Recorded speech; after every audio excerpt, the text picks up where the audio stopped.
Hello, welcome to this video, and y'all guessed it, it's another volume 1 try vlog. Hopefully y'all aren't tired of these by now, but I'm gonna try to have like a little gimmick with each one from now on. And this time it's gonna be a random number generator is gonna pick what I read. So I have 18 volume 1s in my collection physically unread. I'll pop up the list here. This is like the order that they're gonna be in. And we're just gonna generate a number, and I have to read that volume. I don't know how many of these we're gonna do, but I finally put my digital volume 1s I have on a spreadsheet, and there's like 50 of those, so next time I can do that with those, or just have a dedicated digital reading vlog. But for today, we are going to randomly pick which ones I read. I'm a little bit scared for this because there are ones I'm clearly avoiding on my list, ones that have been on my TBR for a long time, but this will be the push I need to actually get through them. So here we have the moment of truth. Okay, number 10. Let's look on the spreadsheet. So it looks like number 10 is New York, New York. This is technically an omnibus, so we'll see if I decide to just read the first volume or I'll read both. But yeah, interesting. This is not one I've necessarily been avoiding. This is one Yen Press sent me. And I think there's only 4 volumes, so I was debating just picking up the next one myself. I've heard really good things about this, that it kind of gives the vibes of Banana Fish. That's what I've heard, at least, that it's quite a serious, a little bit darker of a BL. I'm not sure if this is old too, let me see. Okay, it was published in 2003 originally, so about 20 years old. So we'll see how this turns out. If the random number wheel did me right or did me dirty, I'll be back to let y'all know. Okay, hello, I am back, and I'm kind of still in shock after reading the first 2 volumes of New York, New York. Yes, I was not expecting this to be as intense as it was, that is for sure. And to clear things up about when this was written, there's a blurb right at the beginning on the first page about when it was written and kind of some of the things that are outdated in this manga for sure, and I'll include some of the other triggers here. But yeah, this manga is about a policeman and a waiter in New York. They're both gay, they meet at a bar, and at first they have very different views about love and relationships. The cop character, Kane, he is pretty promiscuous, he kind of just likes one-night stands and hookup culture, while the waiter character, Mel, he is looking for something monogamous. So they decide to give a relationship a shot, and it's pretty rocky at times. I do not agree with some of the things Kane does, and I would not forgive him if I was Mel. But this manga covers a lot of topics that I've never seen tackled in other manga, especially with the setting of like the 90s in New York. Some things include like internalized homophobia, your family's finding out, kind of reactions to coming out, like hostile or accepting, or kind of in between, like trying to learn, trying to educate themselves.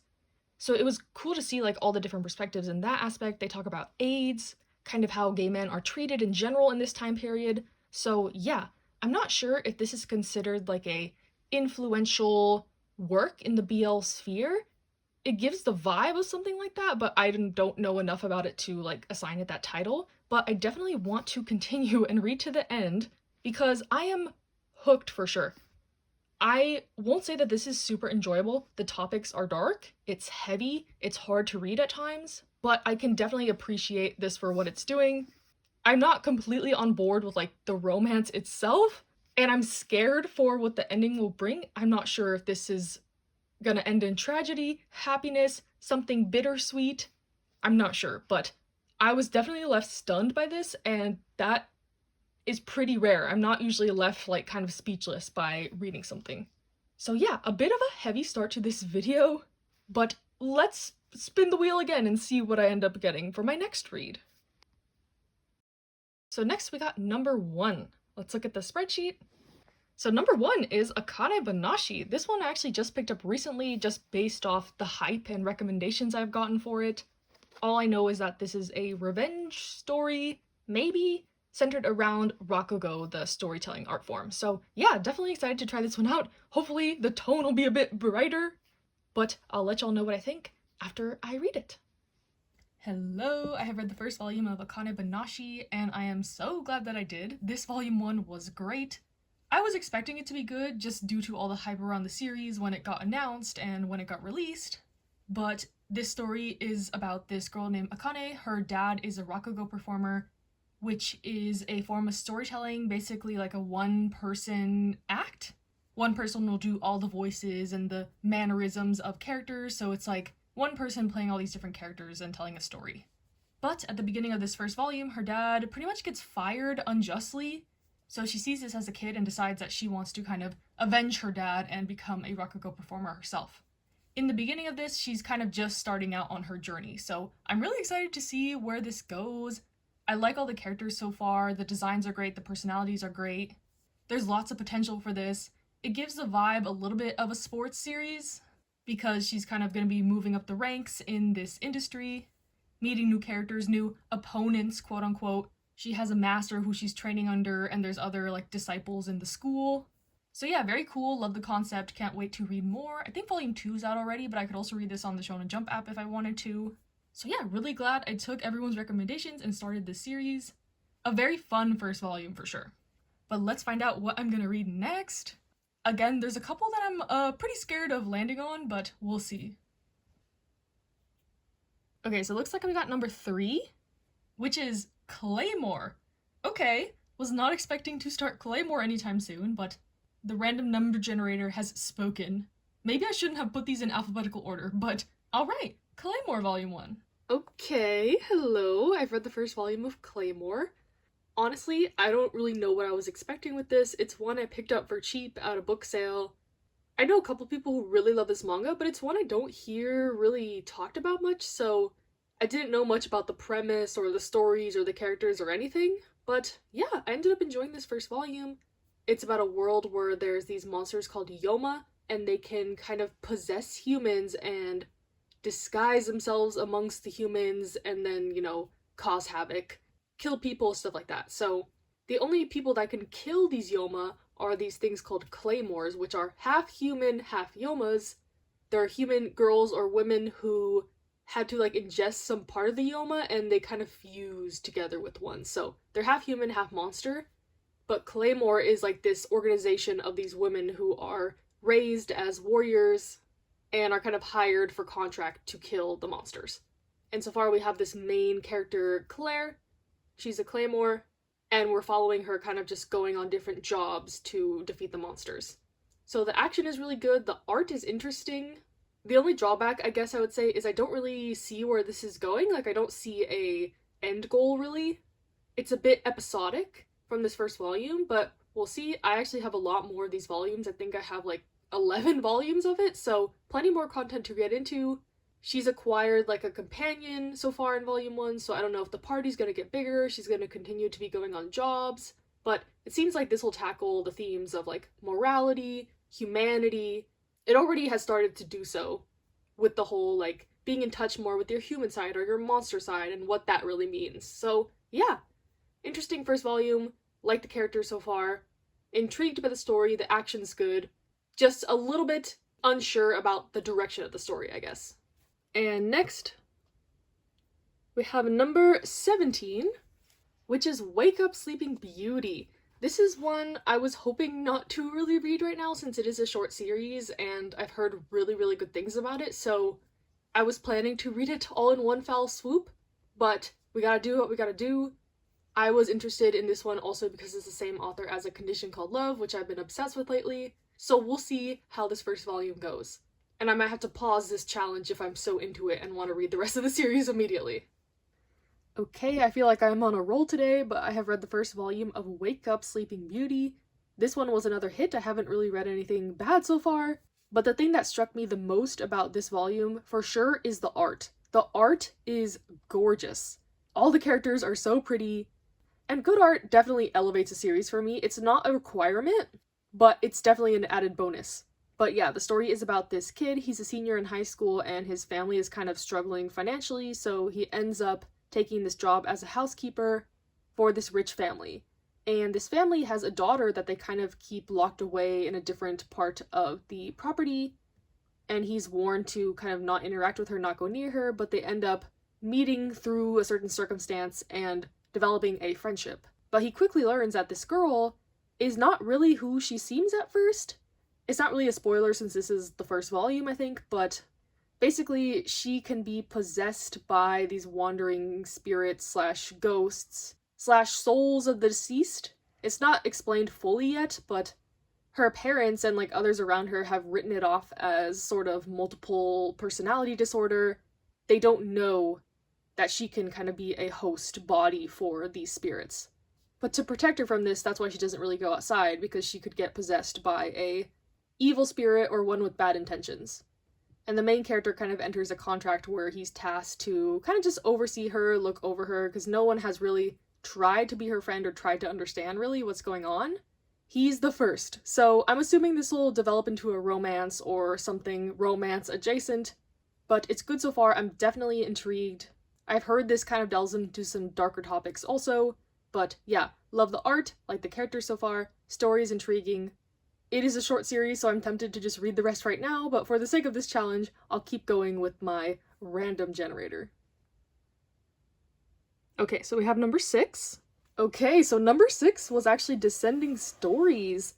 So I guess we can kind of compare this to Akane-banashi since we read that one already, but this is another Rakugo-based series. I have seen the first season of the anime for this, and it is gorgeous. So I am excited to read the manga, but I was kind of saving it for a rainy day, because the first season of the anime covers like the first half of the story, and then the second half of the story is the second season of the anime. So I was planning to read the whole manga before revisiting the anime, but yeah, so I already know what goes on in this, at least in the anime, so hopefully that follows pretty closely, or maybe it doesn't, I don't know.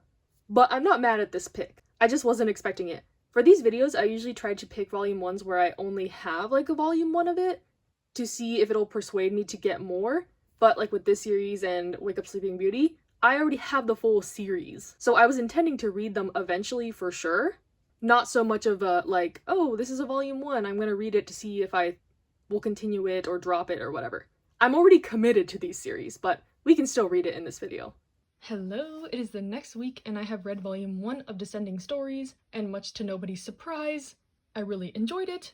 Compared to Akane-banashi, I would say Descending Stories is more serious in tone. From the anime, this is like high drama, high intensity, high emotion.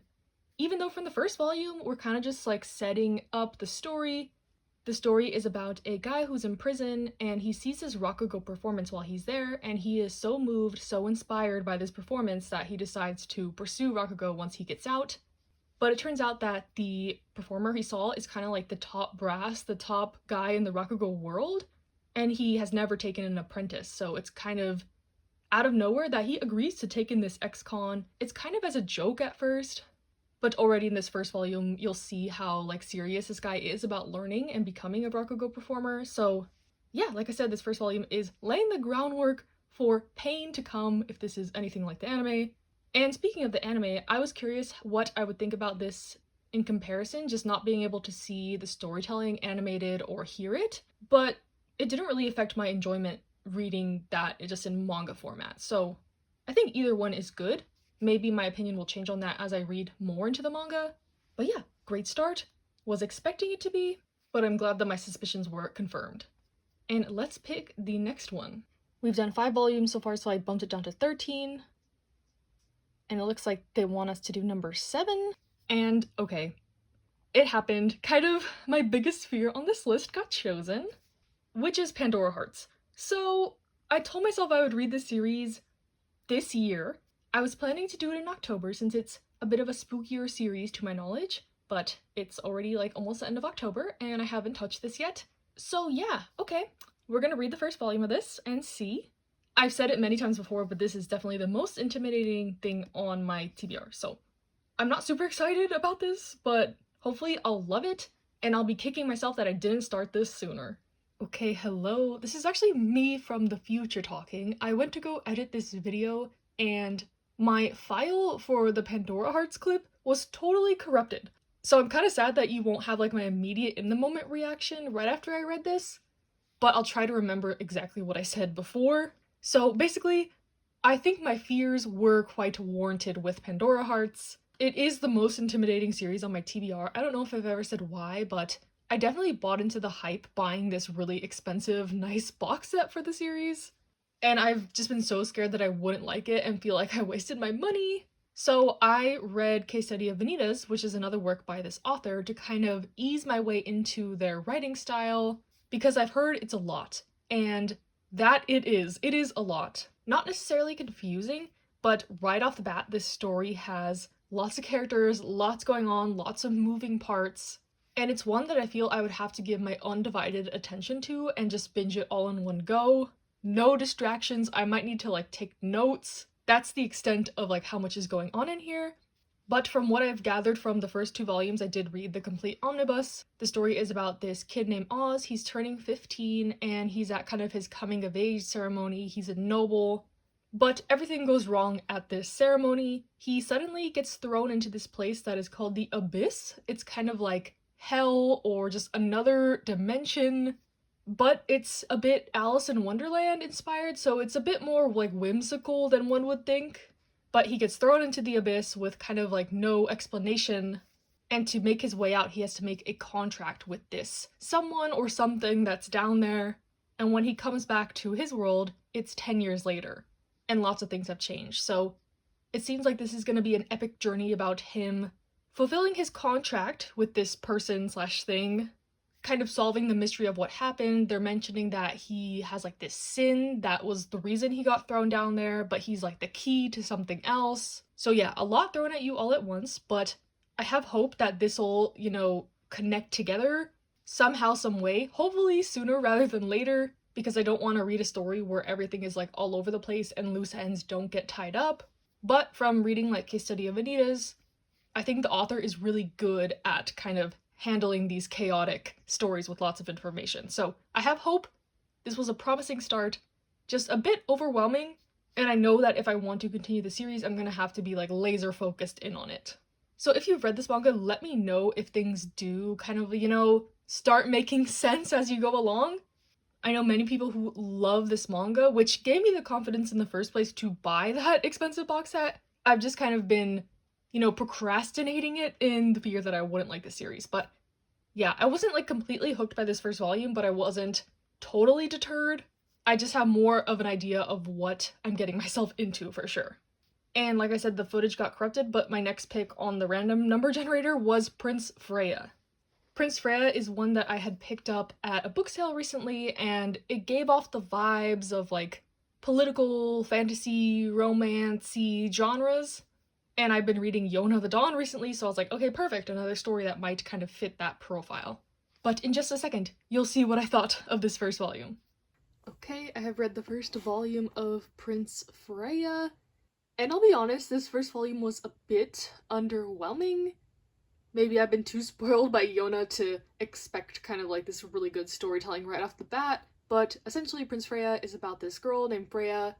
Her kingdom is threatened by like the neighboring kingdom, and her 2 like foster brothers are like really strong knights in the kingdom that serve under the prince.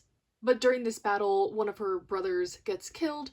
The prince ends up dying too, and she just so happens to look exactly like the prince, so she ends up having to take his place and pretend to be the prince now. So yeah, that being said, like I didn't really feel a connection to any of the characters. The plot and the setup seem a little bit shallow, and a lot gets thrown at you all at once in the beginning. Not like Pandora Hearts, where in that I have hopes that like the author will be able to craft something like really well thought out and intricate. In this one, I felt like it was just kind of throwing anything at the wall to see what would stick. Like they tried to introduce the politics and then this kind of like, tragedy that happened. But the brother that dies, it seems like she kind of had romantic feelings toward him. And they're not siblings by blood, but it was just kind of a little jarring in that aspect. And then now that she's like acting as the prince, she has like her bodyguard who seems like he might be a love interest too. So I don't know how big like the romance is gonna play in this. And that being said, it gives me more vibes of Requiem of the Rose King than Yona. And Requiem of the Rose King is okay. It's not my favorite. I think I stopped reading that at around volume 7. Just because I didn't like some of the interpersonal relationships that were going on in there. But yeah, I don't know. I think my library has a lot of these volumes, so I might continue it through there if I feel like it. But this first volume didn't really establish anything too interesting in my opinion, which I feel kind of bad saying, but that's the truth. And yeah, I found myself even kind of like rolling my eyes as I was turning the pages. Like, okay, we meet this character, Okay, here's her brothers. Okay, oh, one of them died. Okay, now she's the prince. Oh, the prince died. Okay, now she has this other knight. Oh, now there's these politics and they don't like the prince. Blah, blah. It was just like, there was no heart behind it, in my opinion. Like, it was kind of just like hitting the checkpoints to a setup to this kind of story, if you know what I mean.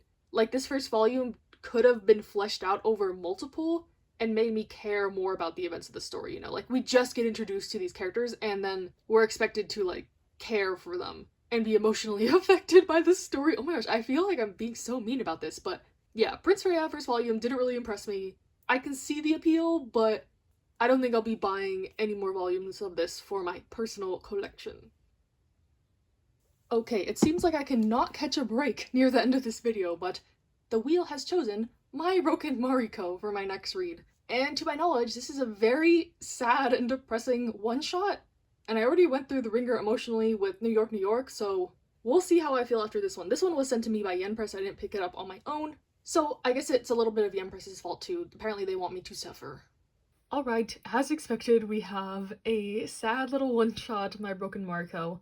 But to be honest, this was more bittersweet than sad. I thought I was gonna be just like devastated, a mess, no hope in sight type vibe. But yeah, the vibes are bittersweet for this one.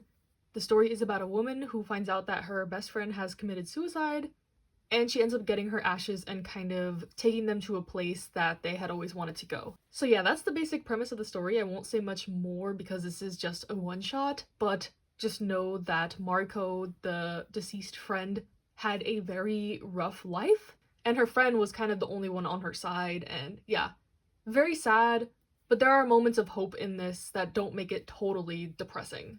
There is a one-shot at the end of this volume too that I didn't really enjoy. It was just kind of there in my opinion. I wish this main story would have had like an extra chapter, but I'm glad I read this. Very insightful, very impactful.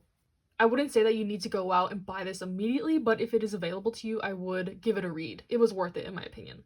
Even though it was quite sad and heavy and deals with uncomfortable topics. So yeah, okay, I'm relieved that I wasn't like as emotionally destroyed as I thought I would be. But let's go for the last one. I wanted to get through half of my TBR and this will be the 9th volume. And the last read will be Welcome to the Ballroom. This is another one similar to Descending Stories where I have watched the full anime for it, so I am very familiar with the story. I'm assuming I'm gonna like it, that's the reason I bought the manga. Plus, I love any sports-related series pretty much, so yeah. Anticipating to end this video on a high note, but I'll be back once I read it. And I have finished volume 1 of Welcome to the Ballroom. So, another one. As expected, I liked it. I think I'll actually like this more than the anime in the long run because the animation in the anime is kind of wonky portraying the dancing. So I like it better so far in the manga, which I don't know if that's surprising or not. Even though you can't hear like the music, I guess. I think it's captured really well on paper. And yeah, the story is about a kid, he's about to graduate middle school and he doesn't really have any plans, doesn't know what he wants to do in the future, if he wants to go to high school or get a job, whatever, and he stumbles across this dance studio and kind of gets dragged into taking lessons there. Ballroom dance specifically, which he had never been exposed to before. It turns out one of his classmates is also part of the studio. And yeah, it's just gonna be his journey to becoming like a top ballroom dancer, basically. It's kind of teased in the first page what happens, and that's not necessarily my favorite, like, you know, foreshadowing device, being like, I guess I'll show it like literally they're at the championships or whatever, so you know that this is gonna be like the end, but it's about the journey to get there, you know? So yeah, I'll obviously continue this one as well. I have, I think, like 10 volumes of it. And that is the video. Let me pull everything together and I'll sort of rank them also. So in last place we have Prince Freya, of course. Like I said, just didn't really connect with anything in it. Nothing groundbreaking, nothing really exciting in my opinion. Then we have Pandora Hearts. Not bad, just a lot. And hopefully it starts coming together and making sense as the story goes on. I will read this to completion, just maybe not right away. Claymore, I also thought this was a good start. This is just not normally a genre I read a lot, so I don't have as much confidence that I'll continue to enjoy the series, but it was a good start. My Broken Mariko, this was a bittersweet, impactful little one-shot. I'm glad I read it. Welcome to the Ballroom, like I just said, I knew I was gonna like this. It's a sports series with drama and kind of underdog story. How could I not like it? Descending Stories, another one I already knew like the context for it. Preparing myself for the pain to come though. Wake Up Sleeping Beauty, this was a pleasant little first volume, and I'm planning to read the rest of the series soon. And then we have New York, New York. This one was not necessarily enjoyable, but had me an emotional wreck, and I'm still thinking about this one even like a week later. So I think that says something, and I'll definitely be finishing the series. And then in a twist of events, I don't know if this is really surprising, but I guess my favorite one of this video was Akane-banashi. I really liked this first volume. It was a great start to the series, and I can't wait to read more. So yeah, let me know what you thought of this video. Did I get drawn a bad hand by the random number generator? It definitely pushed me out of my comfort zone with some series, you know, like Pandora Hearts, Claymore. I ended up reading some gems and kind of, you know, revisiting series I already was expecting to like. So it was a mix of things for sure. Most of these series I probably would not have picked on my own to like include in a video like this. So yeah, stay safe, stay happy, stay healthy, and I'll see you in the next one.